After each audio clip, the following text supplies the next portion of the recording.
Welcome everybody to another Voice of Nick show. We're doing more of our Posthomerica artwork, and we're putting in the rough sketch, phase 2 rough sketch of our piece here. So let's get rid, for now, of this Athena picture. What we're gonna do, I guess, is just make like a really basic outline of what Athena's statue has, you know, the features that are on it, so that if we want Cassandra to grab pieces of it, it'll make physical sense. But otherwise, we'll disable it for now. Now, we want to get Cassandra in here. So I'm going to take a picture here.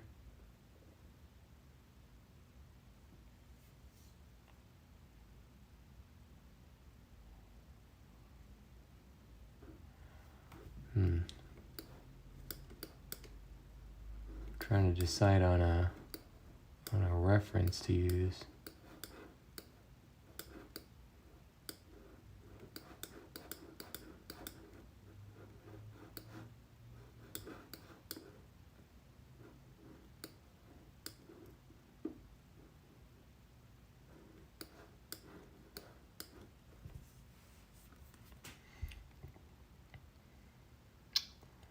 Maybe this. So, okay. Are we on the right layer? Good.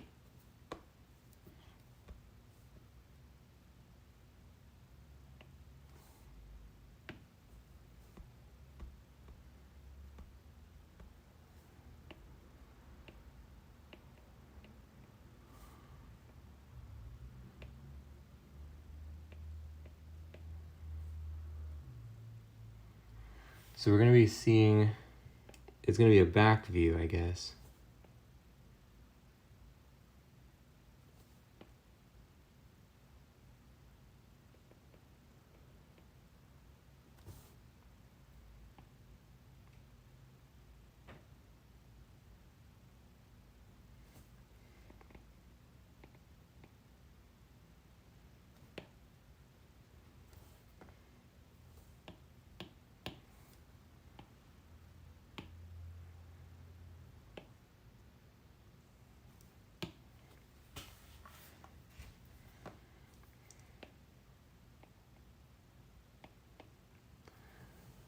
Alright, so how can we get this part?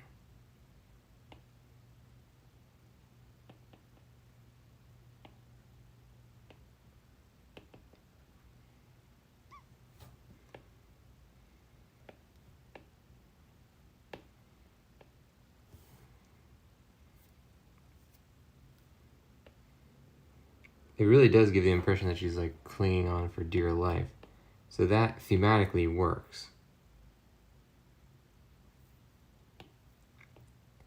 Cassandra is an interesting character, not only having a big role in this chapter, but also having a curious role throughout the story, even outside of this particular book or poem, because Cassandra was a prophetess, where, you know, in Greek mythology, there's always like characters who can divine the future, and usually the thing is like they're typically correct if they're good at it, but sometimes it doesn't, it's not going to be what people expect it to be. So the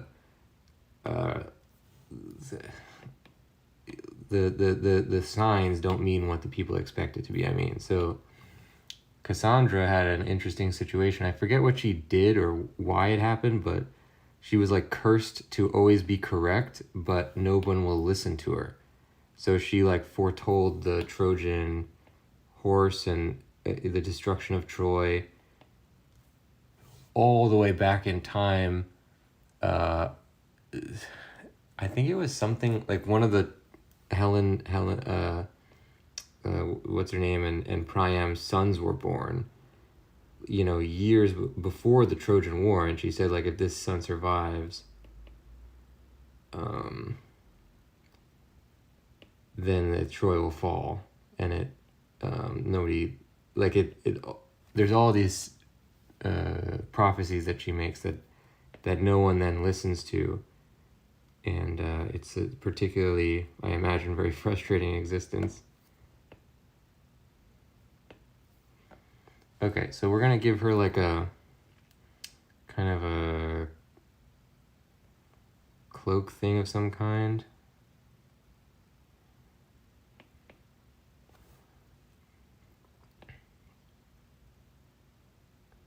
How can we do this best while still... Okay, maybe like this.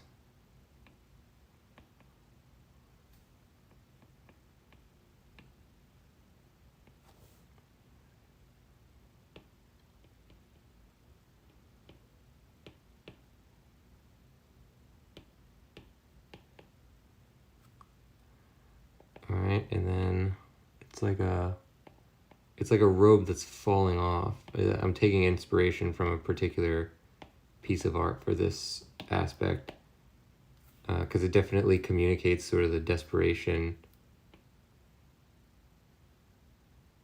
the losing struggle.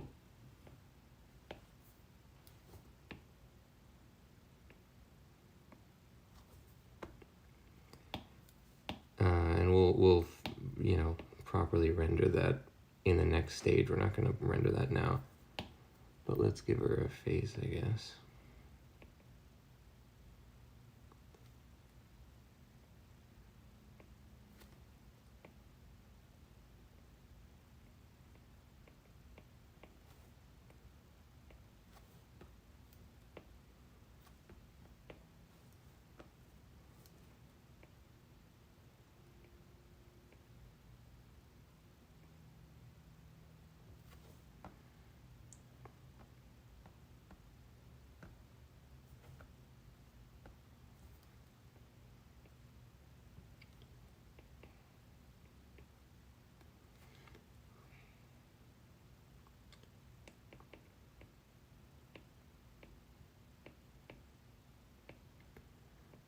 Okay.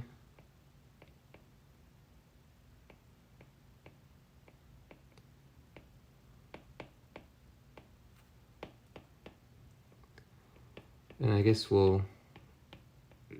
Athena's hair is coming down like this, so we don't really want this to extend so it looks like part of Athena's hair, so let's have it go this direction.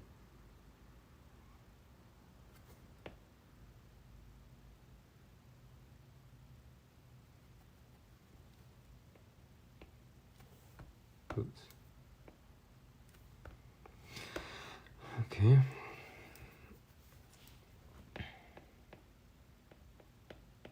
And I guess we could have it just flowing over the front area as well.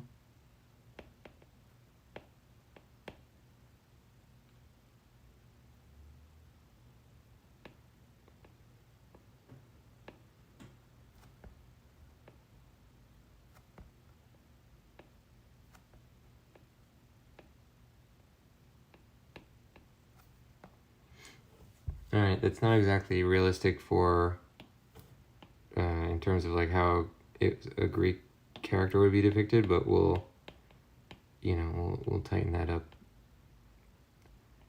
afterwards.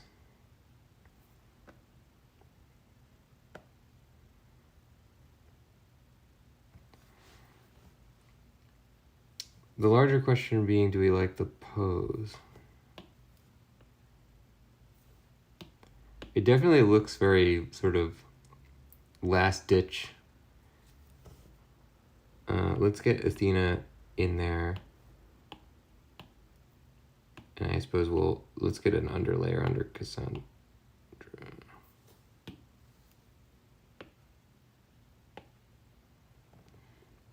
I guess they're going to be colored this color, so let's grab this color. put it in here.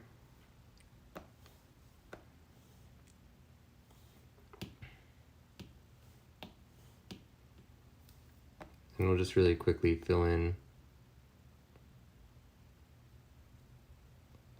her character so that we can differentiate her from Athena.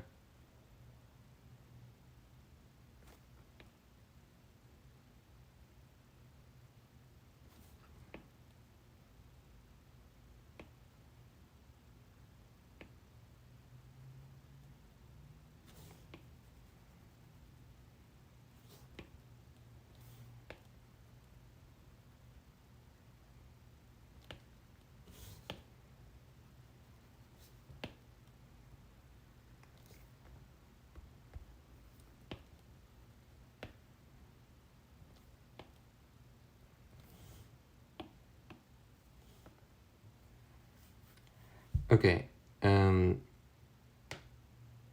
yes, but what I forgot is that Cassandra is standing on a step that we deleted because Athena stands so tall that I made it so that she has overtaken one of these steps. So let's move this down. It makes a little more sense. And then let's take this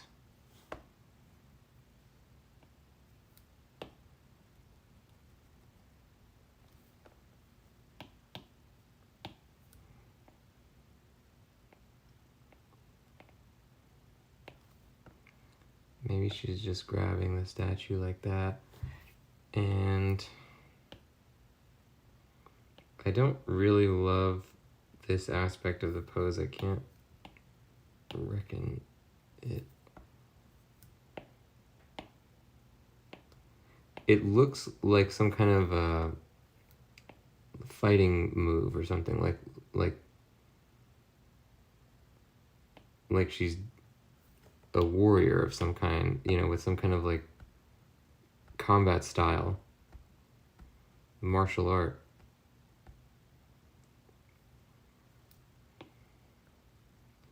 Which is not the intended effect because she's a priestess. It's really even kind of a stretch to have her fighting back against Aeneas the Lesser, but I just thought that would be a cool concept.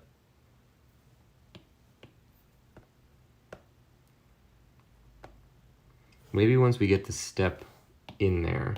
So let's depict the rest of the statue before we keep thinking about it. First, we're going to properly outline or put the backs behind this new shape.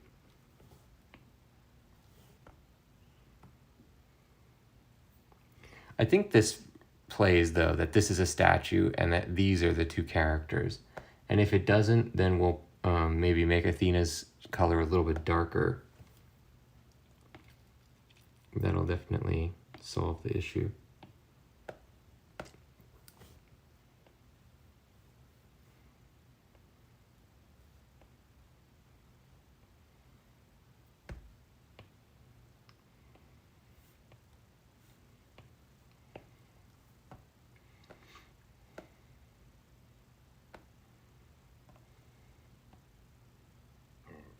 Okay, so that's good.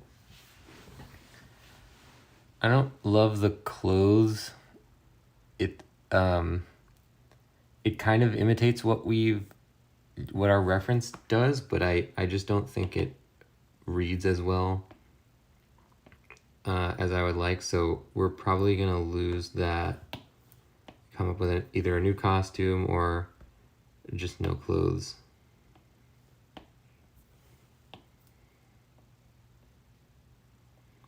So we have now 5 figures, if you include the statue. Now we just want to put in Aeneas. And I had an idea for a figure for Aeneas. Where did I go here?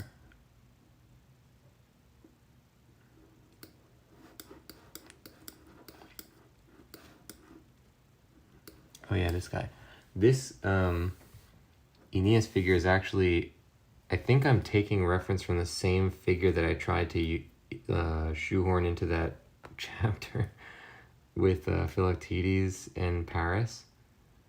So if we could fit him in here, it would be nice because it would be kind of like a culmination of the vain effort that I went through to try and get another figure into that chapter.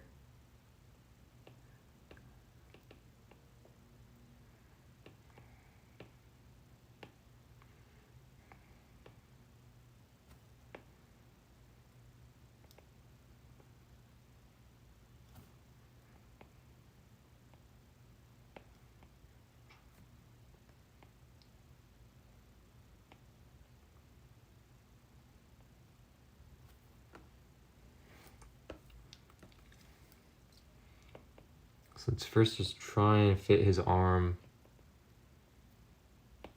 into the frame to sort of look like he's running.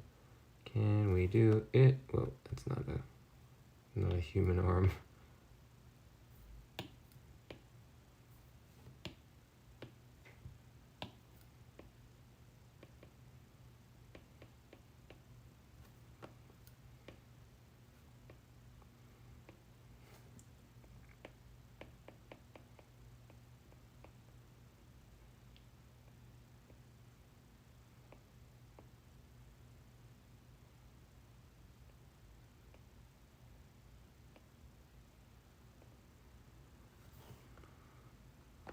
Yeah, I guess that kind of reads. And now we'll get the rest of his stuff in here. I forget what armor we gave him in the previous chapter, but we'll look back at what we designed for him. Oh crap, we got a rogue mark again. Whoa, what's going on here? How did Aeneas get onto the... See, the thing about the Photoshop on this thing is that it's like, if the butt of my hand touches the right side, that's where all the layers are. And sometimes that'll cause it so that the it changes layers. So let's draw this onto here, and then we'll put Aeneas onto his layer.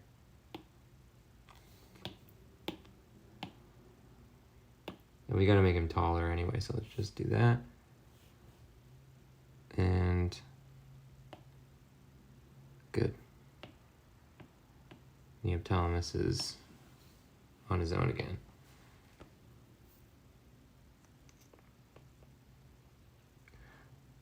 I think we gave him like a hat.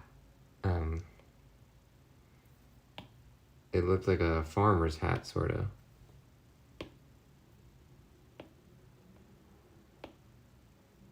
We can expand on that idea, maybe give it more of like a logical explanation. Now, I would like to try this thing that they do in Greek pottery where they show a character who's running away from something will always be looking backwards at whatever he's running away from, which is kind of like the Greek sort of hint of like, oh, this character is running from something.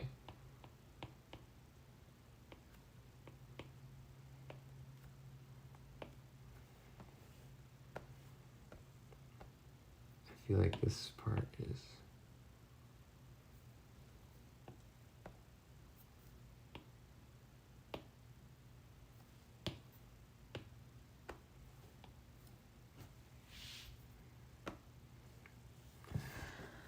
So let's see if I can make this look... It's like the problem about this concept is that it's not anatomically correct. It never looks anatomically correct in their artwork. And so it's kind of like tough to integrate it because it looks like we're making a mistake. But we have to do it on purpose.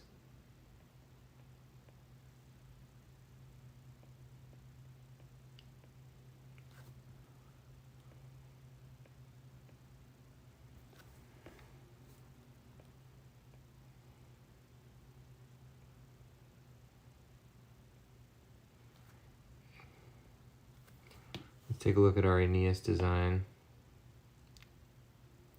There wasn't much to him. I think he had a cape. Yeah. Oh, he's pretty cool. Right. Maybe we can give him part of that armor too. I'll just copy this for reference.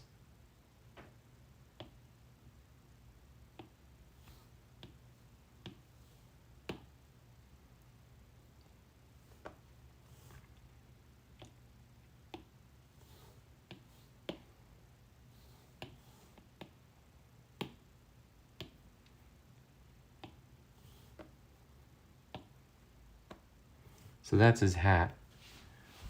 I don't really know what I'm gonna do with that, but we'll incorporate it for now, I guess.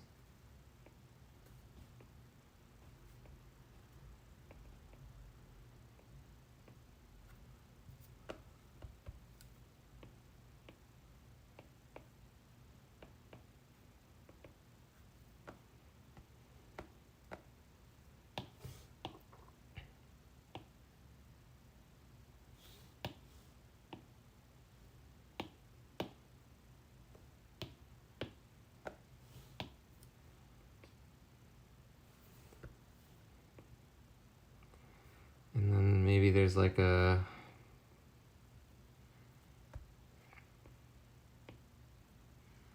I don't know. I don't love this design for his gear. Maybe he changed gear between chapters.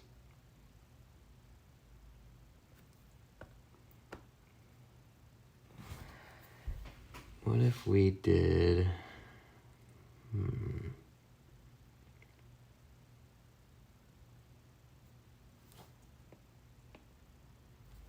Oh, that's kind of cool. It's like Hermes.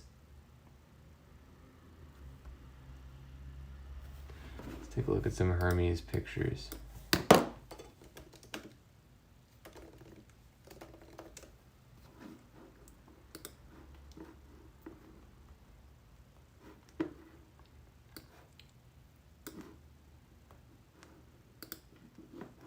Yeah, he's got that like wing thing on his hat. Let's put that in there.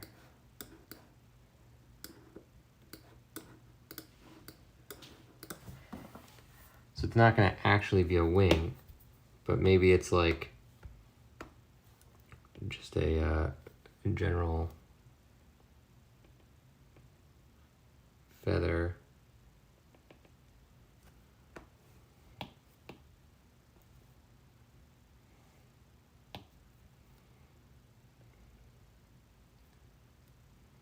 Maybe that goes behind this thing, which would like hold it in place or something.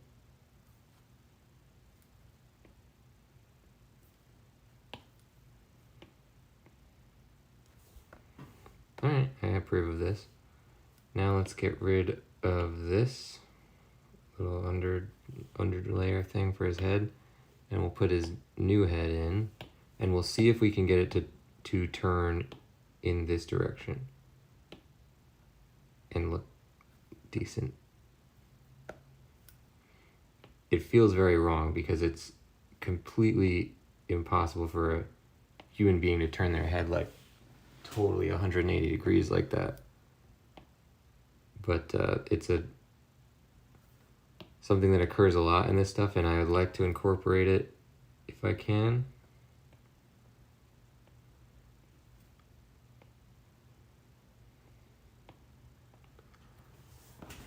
Let's take a look at this.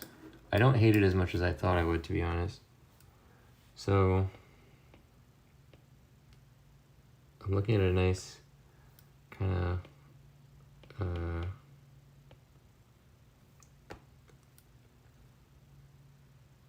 some kind of pattern thing here. Maybe we can have it flowing over here. What's really interesting about Greek pottery is that if you think about the Greek pantheon, right, they're all humanoid characters, the gods and all the deities of, you know, Nereids and everything. And so when they make their depictions in pottery form, they just look like people.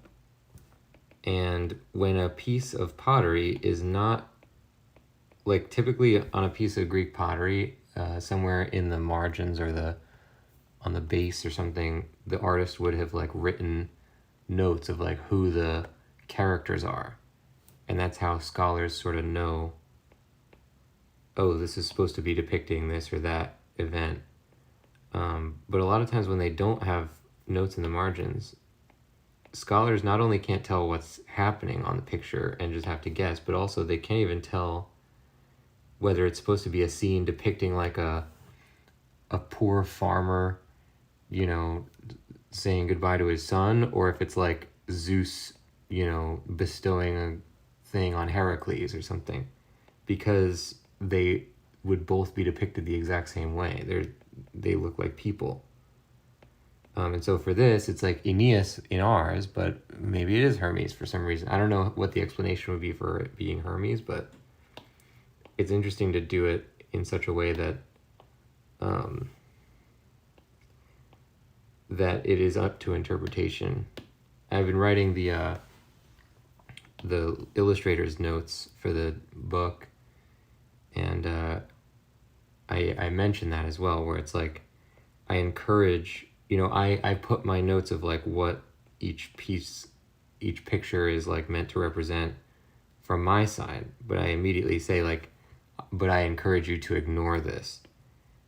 And, you know, whatever your interpretation is, that's yours. You know, it's not for me to tell you what to think, because even in the grand tradition of Greek pottery, there's usually not a 100% consensus about it.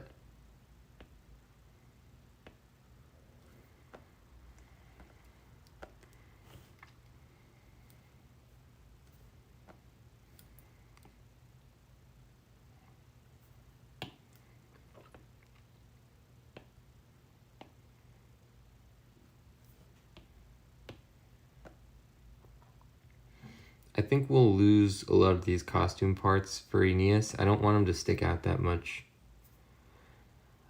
He's kind of like, not an Easter egg, but like one step above an Easter egg. He's the last person in the scene you should be looking at, basically. Because the two other parts are like major sort of storytelling, visual storytelling elements, and he's just kind of like the thing that you see after all that, or at least that's the way it's intended. So we'll leave him like this. I like his little flowing piece of cloth. Let's get rid of this thing. I think the hat turned out well, which was I'm actually very surprised that it did, because I did not expect that to work. Stand by, my thing is frozen. Okay, so now we have all, what is this, 6 figures: Aeneas, Neoptolemus, King Priam, Aias the Lesser, Cassandra, and the statue of Athena behind her. Now, let's do for what we did for Cassandra for everybody, just to get a general idea of what the picture is going to look like. And that's just going to involve, we do a really quick little coloring session here.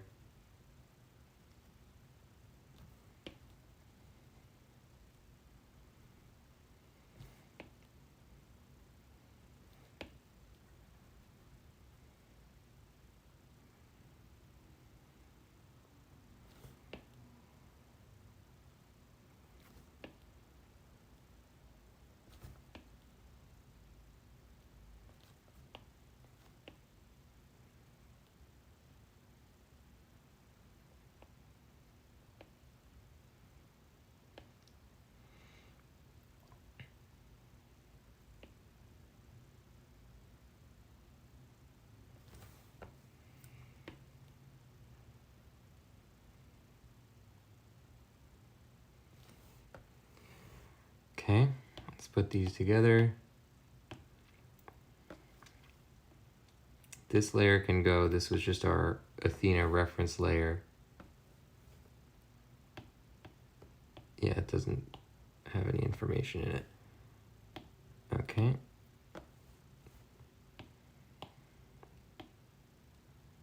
What am I looking at here? Oh, this was our attempt at a color. We might still do that, but for now we will leave it. We're gonna turn off Cassandra for a second. And we'll just color in Athena. Let's turn up the size of the brush too, so this goes a little quicker.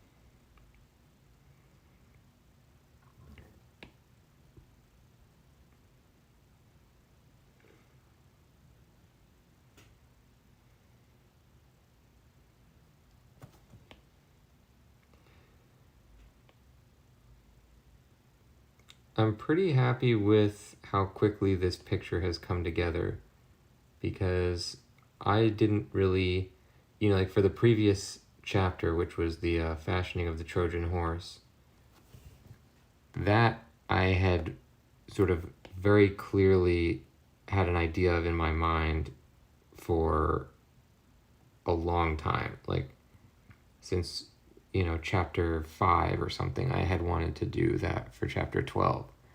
So I was harboring that idea for a while. For this one, I really didn't have any idea until we started working on this chapter. So it's I'm pretty happy that it worked out. Okay, so let's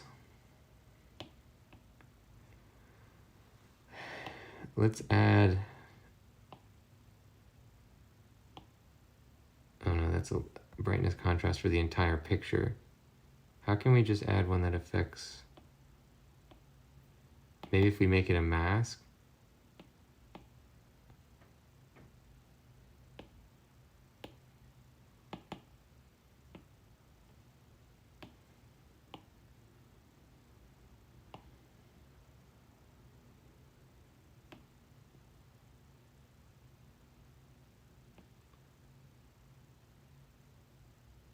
So maybe if I did this, do they let you do that? No. How can I turn this into a mask for this layer?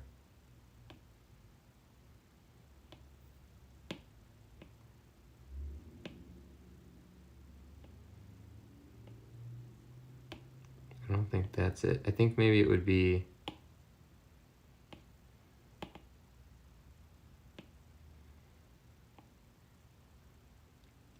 so this immediately makes Cassandra stick out, so we like that. Let's see if we can duplicate this and somehow, I don't know what's happening here. If we copied the layer and we pasted it into the mask for this, would that work?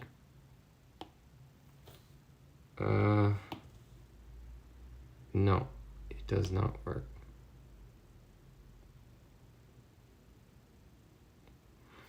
Okay, we'll just, we'll do this the old-fashioned way, which is to say, we'll just draw it with a darker color.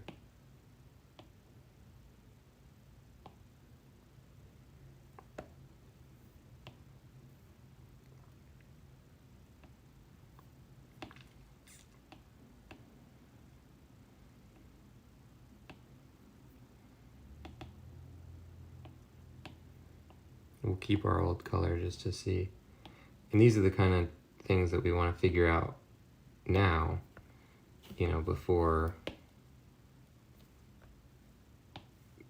we, like if it turns out, oh wait, we can't see the figure on top of the Athena statue. It's good to figure that out before we've done the final or for the Athena statue. And if we have to change something, best to change it compositionally or in a million ways. It's better to do all that stuff now than it is to do all the fine details and then have to change things when it's already in.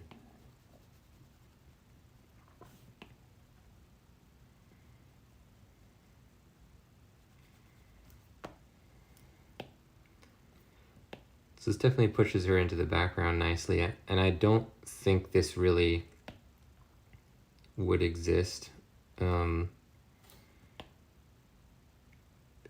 actual Greek art. I don't really know of any examples where there would be like a differently colored background element like this, at least not in this type of red figure artwork.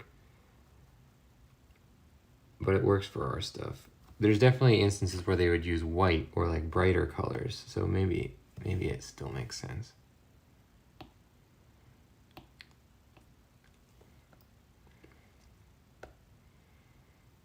Yeah, and the other option would be if we did the regular color and then we like did our drop shadow thing like we did in the other chapter. But even that is kind of, it still doesn't stick out that well. I think it's better to have the Athena statue just be darker.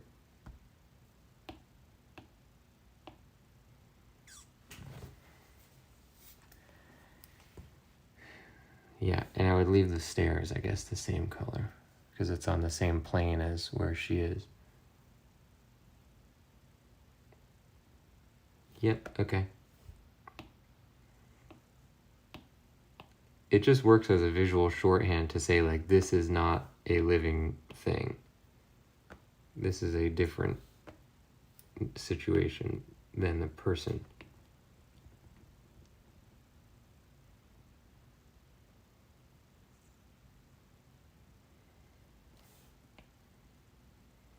Okay, he needs to go above the Athena statue.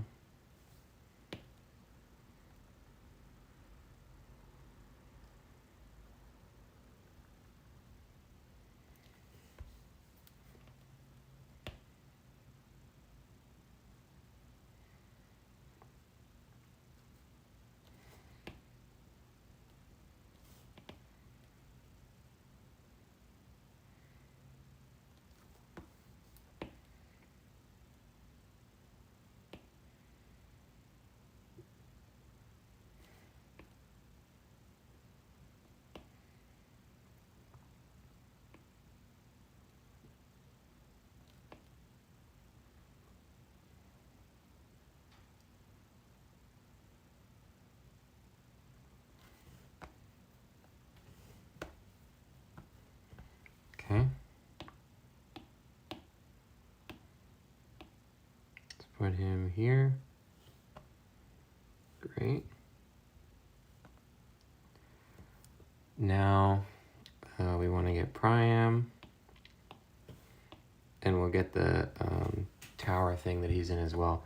And those types of, whenever they do appear, which is rare, they are typically done in a different color also. So we'll see if we want to make him his hull or whatever that is a different color.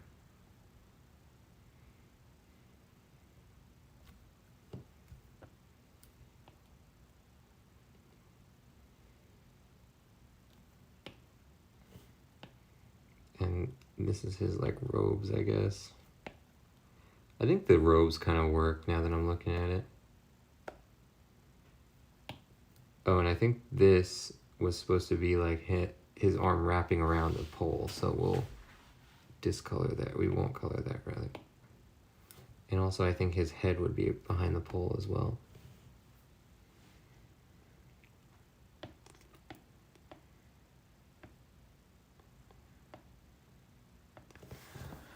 Let's take a look at our reference here. Yeah, so in my reference, the statue thing, or whatever this is like a really bright white. I think that might interfere with our sort of like where we're trying to lead the eye.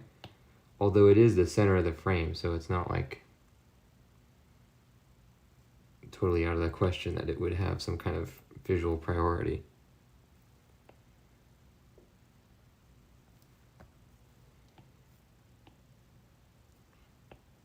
Let's just make it a lighter color of the same color group.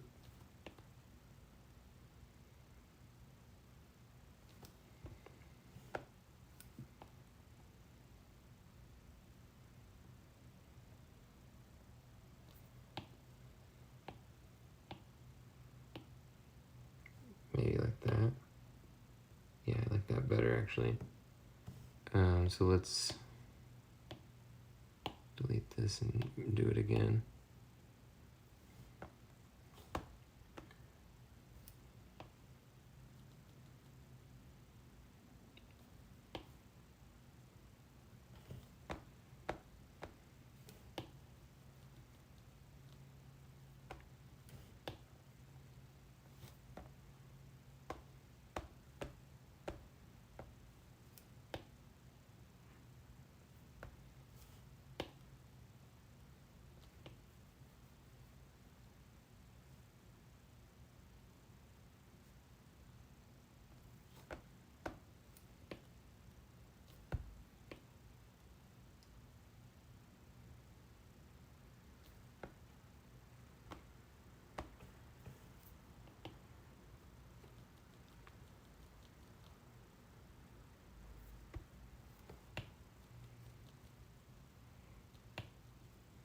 His forearm's obviously way too big.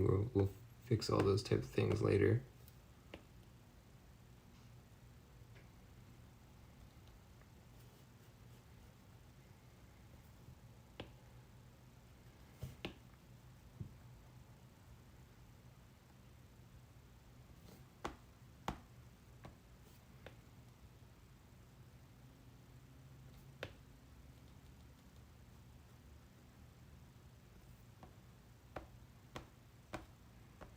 All right, that works. Now, let's put these together. We'll get Neoptolemus, and then we'll have some kind of a picture of what this looks like. So Neoptolemus #1 should be, let's just do this first. He should be in front of, Aeneas should be down here. And Neoptolemus should be above both of these guys. Yeah.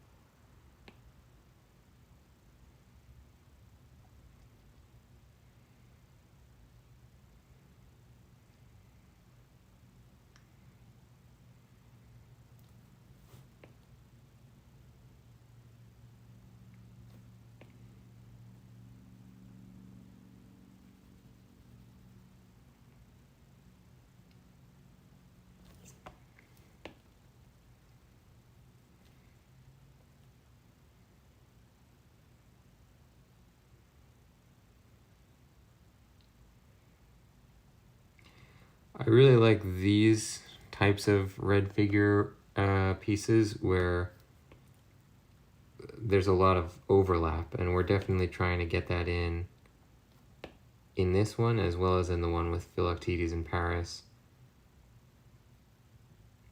That doesn't often happen in red figure pictures, but I think it's a really powerful way to not only still look like Greek art, but also get a very dynamic frame.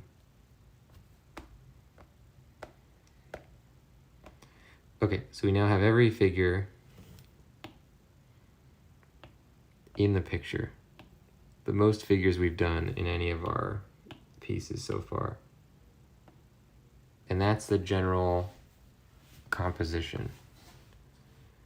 I do like the differently colored things. I wonder if we should match Athena with this, though, now that we're looking at them together. Obviously, the outlines are not optimized, and all the black hair is merging with the background, but this works pretty well, I think. We will probably also just raise this generally, and then make this lower, and we'll be able to fit all the borders in there.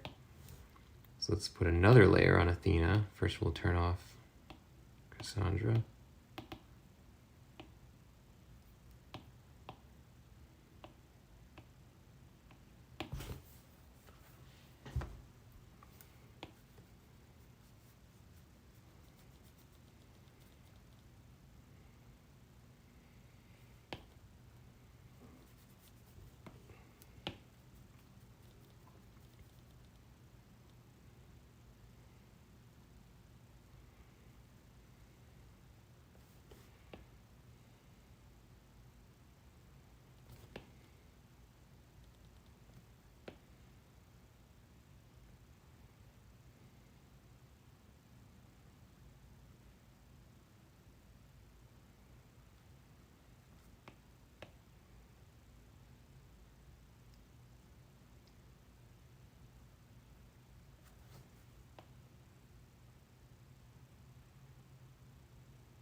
So how is this gonna look if it is behind?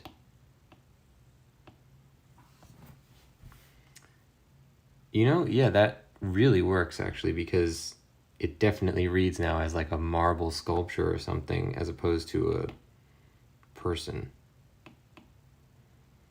I was thinking that, you know, you wouldn't want to have a lighter figure behind. If anything, you'd want it to be receding more into the background, but I think that for our purposes, this works better. Great. Okay, so now we have all the figures. Let's do our general composition changes. This is gonna be a pain because okay, first of all, take this, turn it to a low %. We're gonna turn this off. Oh wait, what happened? Ah, we didn't duplicate it, we just made a new layer.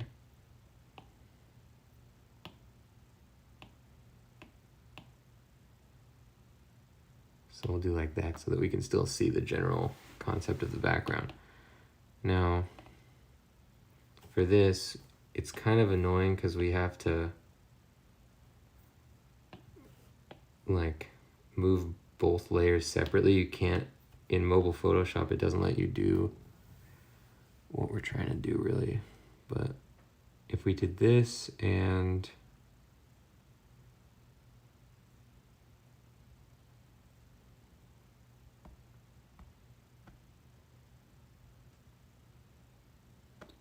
Athena will be sticking out of the frame as well, which I think is fine.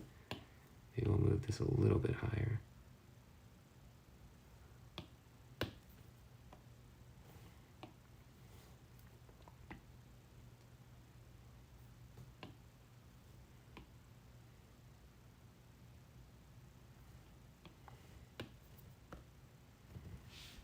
Great. So we've got a composition. I think all the figures are pretty strong. I really love this central scene with Neoptolemus and Priam. I think we did a lot of good work with getting Aeneas totally changing his silhouette, basically because of how our Priam turned out. We got him in a new pose, which I think is also pretty strong. Cassandra I like a lot. I don't love her clothes that we gave her, but we'll explore other options when we do the proper design. Aeneas is a fun little thing. I like this little flowing piece of cloth is fun. It also blocks the pelvis area, which is I like when it's like a little cheeky thing like that where just like the cloth happens to block it, because otherwise we're like putting pants on them and stuff, because we're, even when a figure is nude in our pictures, I think there's a couple times when they are nude and we just don't draw anything, but obviously in Greek art that's a very common theme, is like just like everybody's naked. I liked Aeneas's hat. It turned out well. I was surprised by that. I was wondering if it would work, and it does for me, so I'm happy about that. Let's actually see if we can make it a little larger now. See, I like it so much, I'm trying to make it even bigger.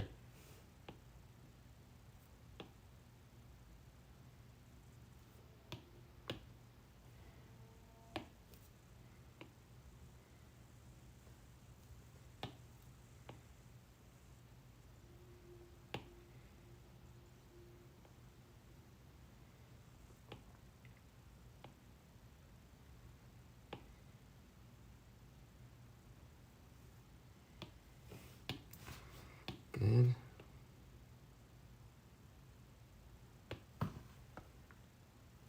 No, I think his hat was good the way it was.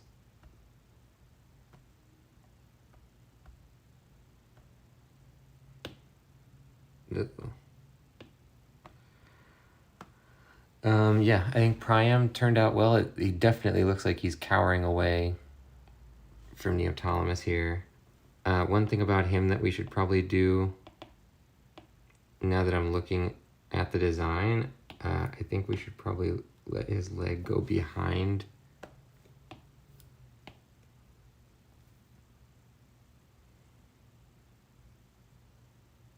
I don't know the logistics of that, like how...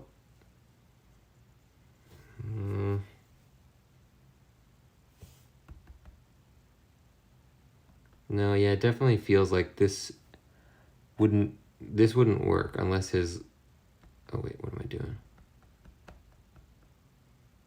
Unless he was like swung out further in front. So this makes more sense to me. I really love that, like, it's like a bloodthirsty pose. Like you can see that he's about to swing or like stab this guy. I'm also really happy with our Athena, who I didn't really even have any references of her in this art style, so I just kind of made up a female figure with this armor that I based on a different art style. I really like how she's looking right at Aias, like judging him for what he's about to do in front of her holy statue. So yeah, all in all, very happy with this. I love how cluttered it is, but cluttered in like a way that matches the theme of the chapter. Like as we've been getting further and further into the war and more things are happening, we're trying to make it feel more kind of like hectic. And I think we're really accomplishing that. Where like the chapter, 1 artwork where it's Achilles and Penthesilea, it's just those two in the frame. And when it's like,